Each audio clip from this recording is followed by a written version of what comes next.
Hi friends, my name is Borrodante, and welcome back to the drawing to painting tutorial.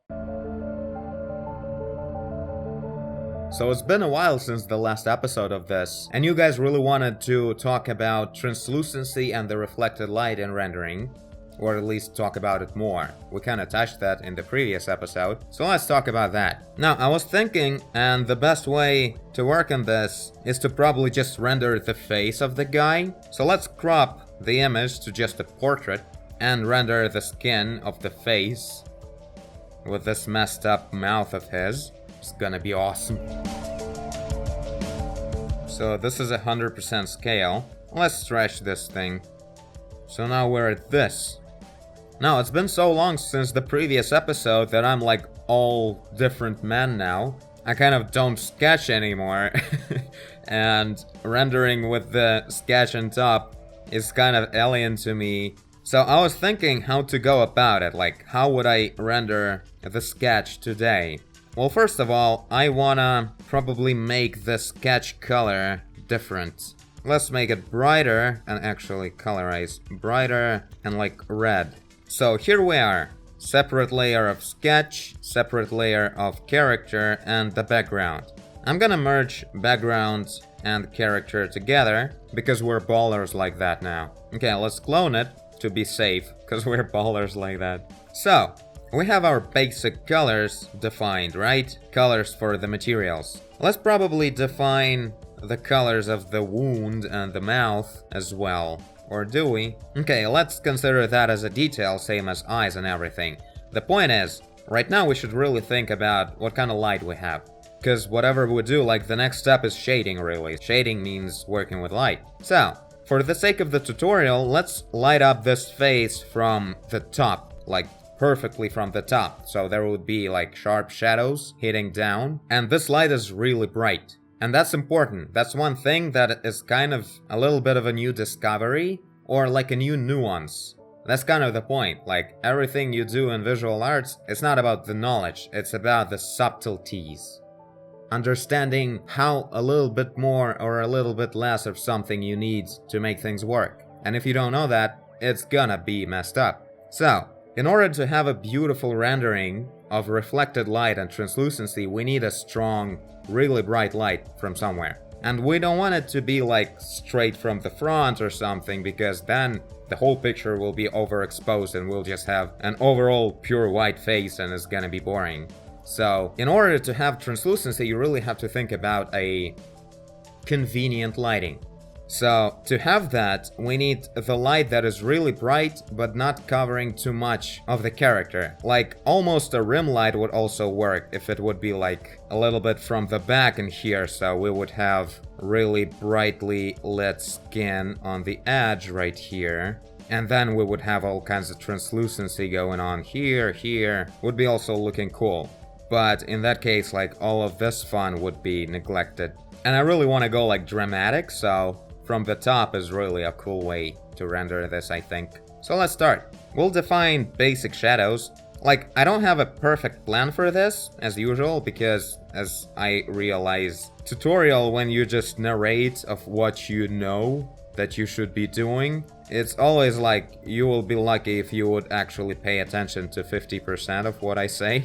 But if I'm actually like making a decision on the go, then it's a lot more immersive, sort of, so let's do that. So now I chose this color. This is basically the skin color that is darker and more saturated, because this is the basic logic of the reflected light. Like, we have this skin lit up by the light reflected from this area, like everywhere, and that means that the light is now of this color, and that means that the saturation of that light of skin color will be adding on top of the saturation of the skin itself. So that's how we get an increasement of saturation in reflected light. That's why it's pretty.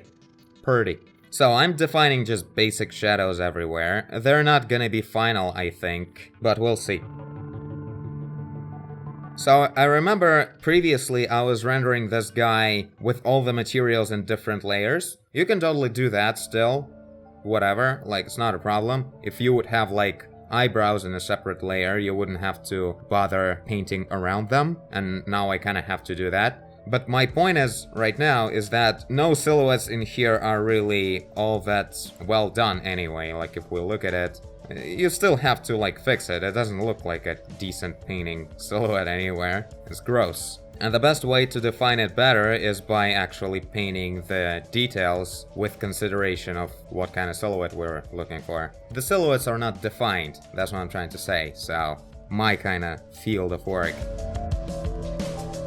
Okay, for now I'm ignoring the hole and the mouth at all. Let's just shade it down a bit like this.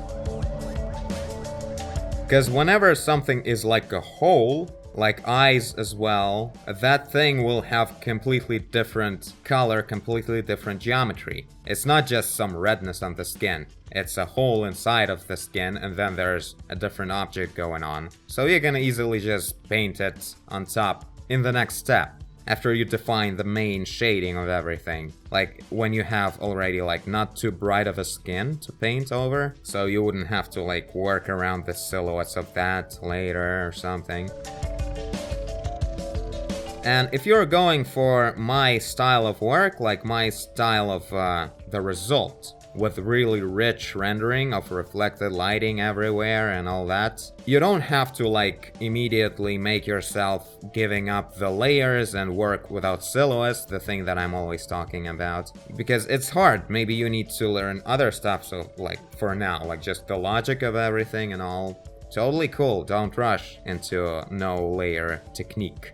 But keep in mind that probably, at certain point, giving up layers will be one of the main things you'll have to do to push your artwork further. Okay, defining some projected shadows from the eyebrows onto the cheek like that. I probably won't have them like super sharp, but I don't know, maybe it will look cool. We'll see what kind of light this is, super sharp or maybe just soft. So you see, this nice saturated shadow color really works well as a base. Looks kind of cool. And then we can go darker than this or brighter than this. Let's also work on the hair and maybe the shirt. Like, let's make this an actual decent portrait with this lighting. So yeah, about this thing that I made the sketch layer red and now it's just in a separate layer, at a certain point we'll merge it together. Whenever we'll actually get to the details, it probably will be nice to have it in the layer, baked in. In that case, at that time, we could really use it not being black. So right now we're working with two stages of lighting of this object, or of all the objects, skin as well, is the most convenient, like the perfect amount of brightness that reveals the color of the object at its fullest, and that's it. Like, this is the actual skin of this zombie, and, you know, it's not too dark in the shadow, it's not overexposed that it's just white. This is the actual skin of the zombie, as we want it to be seen in general. Like, this is what we think of this skin, whatever. The point is that later we'll have to overexpose it, because the light from the top is really bright. So the shirt is facing downwards after we're getting to the chest area, so I guess let's make it darker, because values and such. Okay, the shadow from the head reads pretty cool. The shadow from the nose should be probably a lot longer, right? Makes sense since the light is really from the top completely, so the shadow will be really long, like all the way, even the chin will be covered with this shadow. So you see, like, I don't really know, it's up to me where the light is actually going. I said directly from the top, maybe it will be better a little bit from the front top, you know, whatever works. But it certainly should be the same way all over the character. Don't change the direction of shadows for each body part or something, the way we do in this tutorial, of course, but that's just for the sake of learning. So I'm going a bit softer like this, probably the shadow. Like, the light can be really sharp, like the shadows can be really sharp, but at this huge angle, if it hits the area when it's like almost completely meeting like this, at a huge angle, the shadow is falling down, then in here there will be a soft stretch of the edge of the shadow. like here and here. That's why I kind of like leave this kind of like fading away, you see, at the bottom. And it's a good base to start with, like I don't define any sharp edges again. Just nicer to work with it when it's just softer. Then you can make it sharper if you really feel like, but really in this situation, it shouldn't be all that sharp. Like on the sides, it can be sharp, like here from the nose. It can be really sharp. But here vertically, if it would like end here, it would be soft, like here. So you see now I'm defining the basic shading of curves of the object, but not really of any detail. Like everything that is defined in actual sketch with sharp lines of it. I don't touch that. Like never have I ever followed the actual lines, because that part will come later when I'll merge the sketch into it. Right now it's important to define everything but these details, to have a good base to grab color from later. Strategic. So let's stretch some shadows here too. This is definitely a good place for that.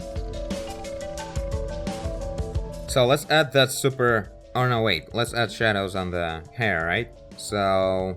hair is actually pretty translucent, but considering it's kind of just gray, it won't reveal any real color all that much. We'll do a little bit more of this greenish color just because he's all rotten and all. Oh yeah, this looks pleasant, right? So, this is one thing that is important to follow, you know, pay attention to. When bright skin is much brighter than the bright hair, dark skin should also be a lot brighter than dark hair. You have to maintain the differences in brightness in all the conditions of lighting. So, yeah, that's the thing. Otherwise, it will look lame, like a lot of the times people don't pay attention. I used to not pay attention to that, and usually I had like whenever the character has black clothing, it still gets really bright in the brightest area, so it's basically the same brightness as the skin. And it looks weird, like black doesn't look like black anymore. So pay attention to that kind of stuff. Don't make dark objects brighter than they should be if the bright object next to it is not overexposed. If it's like hitting white color, completely white, like super bright, so you don't even see any details on it, then black object can be like getting a bit brighter than it usually is, because it's also like getting overexposed. Okay, this looks pretty sweet, I think. Now let's overexpose the skin. Basically, let's jam it to the top like this. Just vertically increasing brightness first. See? It looks kind of more realistic already, because we have a proper, like, brightness. This saturated shadow now makes a lot more sense. We only get this kind of saturation if there's a really bright light somewhere. Okay, now I think I'm really happy with the base of the skin. Everything else is like smaller details. When we'll get like even darker shadows, it should be like smaller already, like it's on the level of details of the sketch, let's say that. So let's merge this in. I'll also probably make it more subtle. Oh, first let's just drop in the basic color for the mouth and the wound and the eyeballs, right? So if this is the skin in the shadow, then the eyeballs, kind of lit by the reflected light of the skin as well, it's still gonna be this color. So skin color, but less colorful and a bit brighter, like it has to be actually brighter. But not too much, because zombie skin is really, really pale, so it's close to white anyway. Okay, looks good, I like it. Now the mouth. Closer to red, but not too red, because red would be like healthy skin. We have like a rotten zombie. It should be kind of like a bit yellowish and paler and darker. Oh no, that's too pale. I don't like that. This... I feel like more yellow. Oh yeah, this seems like a good color for this guy. Okay, maybe a bit more yellow. So you see, I didn't define any details in this area where now I add the mouth hole. So it's totally fine to just work in one layer in this case. So you kind of have to be a bit strategic about when to add certain things. Or just use layers. Okay, now let's get it even darker and more saturated like this. Since it's also a flashy thing, it will be getting more saturated in there. Plus the reflected light effect. By the way, if the shirt would be like folded in a way that bottom plane would get a lot of light, like for instance, if here we would have like some random fold, and this area would be brighter because it's facing upwards now. And this is like the shadow area, and in here we have more light hitting downwards. This shadow right here, it would be more saturated, like here at the top plane at least, because this plane is catching this reflected light. So we are kind of like adding the saturation of that red, and this thing should be darker. You see, it's really realistic when you do that. If you follow proper like logic of values, so the shadow that doesn't get the reflected light, it should be definitely darker than the one that is getting that. The one that is getting should be can't be really saturated, and it should be definitely brighter than this one, but it should be definitely darker than this, like a pretty noticeable step of brightness down, you see? That's important. If you don't do that, then all this saturation of the reflected light wouldn't make sense, it will look lame. So yeah, that's why the contrast of bright light really is important if you want to play around with the really saturated, pretty reflected lights and translucencies. Okay, where were we? Adding shadows to the mouth, I suppose. Okay, the sketch is kinda brighter than most areas of the painting at all, which doesn't make much sense. So added some shadows, now let's add brighter teeth. Probably the same color as the eyeballs.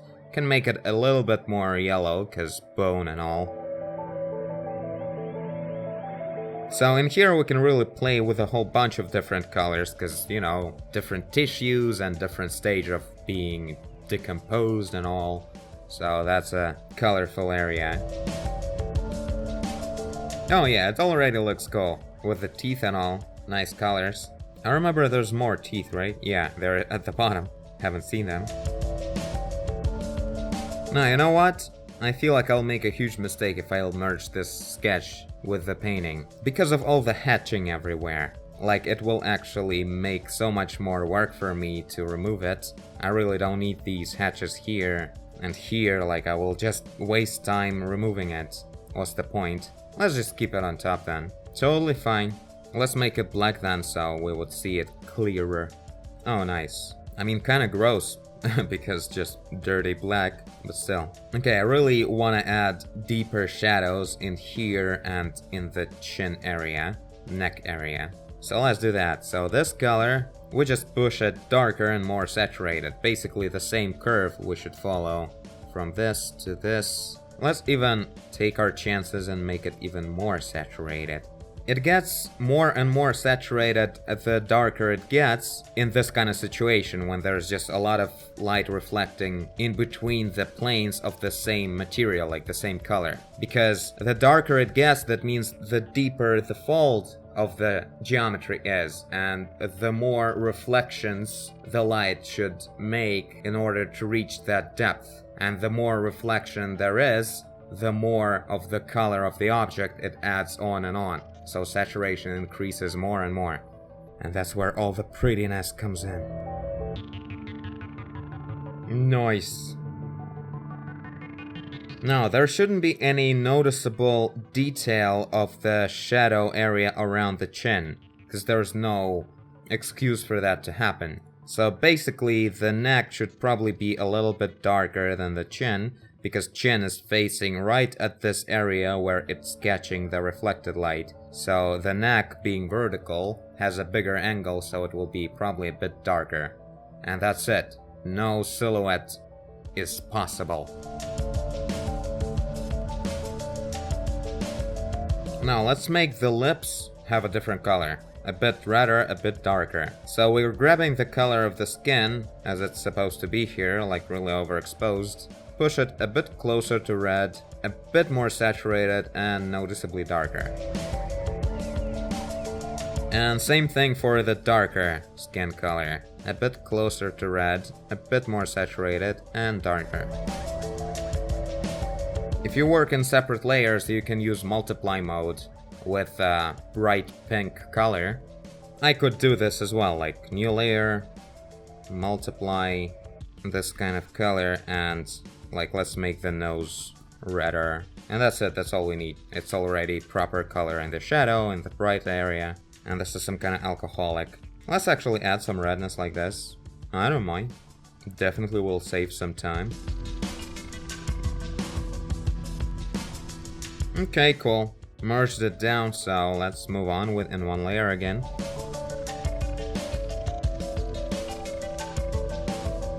Now for the most fun part. We'll go over the details and see where a very strong contrast of light happens really close to each other. Like for instance, in here is a good example. A really brightly lit chin and a really dark bottom plane of the lip. In this case, we can really pump up the saturation of that reflected light. In just this little detail, it makes sense to do that. So, we'll grab this color and make it more saturated and brighter, but definitely should be darker than the initial color. And just an accurate little stroke right here. Nope, looks weird, because it should be brighter, but not all that much saturated. Because there was a lot of reflections of the light, it's just one, from the chin to the bottom lip. In this case, it should get brighter, but not even more saturated. This looks weird now. It's like he has an actual yellow lip. So, more like this. Yeah, this looks a lot more convincing. Now let's actually add a translucency on the nose, first of all. So, we have a really strong contrast in here, like a very brightly lit top area of the nose and really dark bottom area. That means we can easily reveal a really pretty translucency. So we grab this color and we make it really saturated and kind of noticeably darker, but not too much. And maybe let's introduce a little bit of red. This is all about what kind of flash we want to reveal, like what kind of flash this zombie has under its skin. If the meat is rotten, it's not really red, so like slightly orangish, right? This is what we have here. So a little bit closer to orange, but not too much. And just accurately adding this color. This thing can only go in like a detail, because human skin is not a wax. We don't have a very strong, big translucency gradients. So only in tiny details like a bump of a nose, a bump of an ear can get really translucent. Otherwise it will look weird. So I then grabbed this bright color and just made it saturated like this, without really getting it darker. By increasing saturation, you're kind of making the color darker. Darker in its value, not brightness, but value. Value is actually more important. So in this case, we just have this skin color being translucent. That means that's the top layer of flesh being translucent, when there's just skin yet, but there's no meat at all involved. So, closer to white, I even added this super bright yellow color.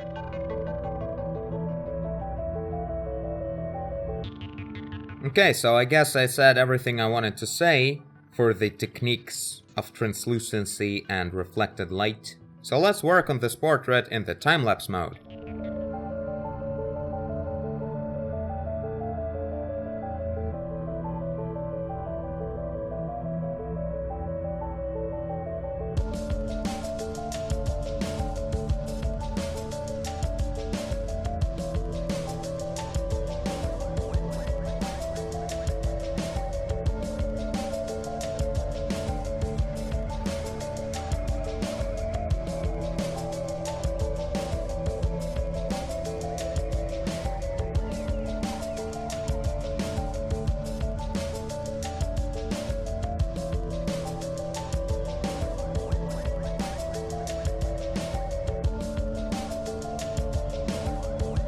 Okay, so I'm adding last touches here and there. The shirt seemed to be too clean for this guy. But that's about it.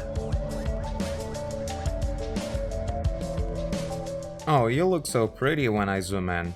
This is the first time I did that. So yeah, if we zoom in, we can spend another 2 hours detailing this guy. And then we can zoom in even more. But yeah, I guess let's call it done. Really like the result. I like the way hair turned out to be. I decided to pay some attention to it to make it look nice. I think it's pretty legit. So yeah, added some translucency to the ear, but the basic idea is the same. This should be brighter than this. And then you can just add whatever color you think should be showing up through the translucency. And yeah, I guess this is it. Tell me what you think.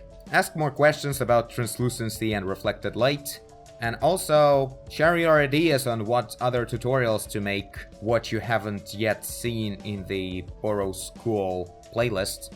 And I thank you for watching if you did. I guess you did. If you're here, leave a like and subscribe. Tell a friend. Illuminate. Do whatever you want. And I will see you in the next one. Bye.